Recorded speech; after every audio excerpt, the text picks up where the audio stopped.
Salomat yursang, shuni o'zi katta baxt. Ha, onam, ha. Mani yana bitta qarzim bor. Yana qanaqa qarz?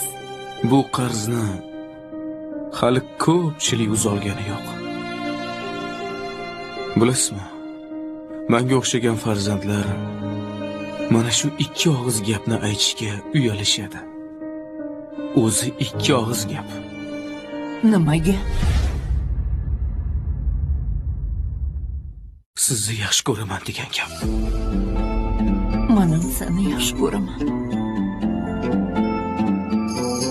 Ha, onam, ha. Siz mendan qarz so'rab o'tiribsiz. Aslida haqiqiy qarzdor farzandlar emasmi?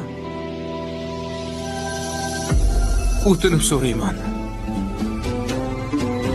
Mana shu qarz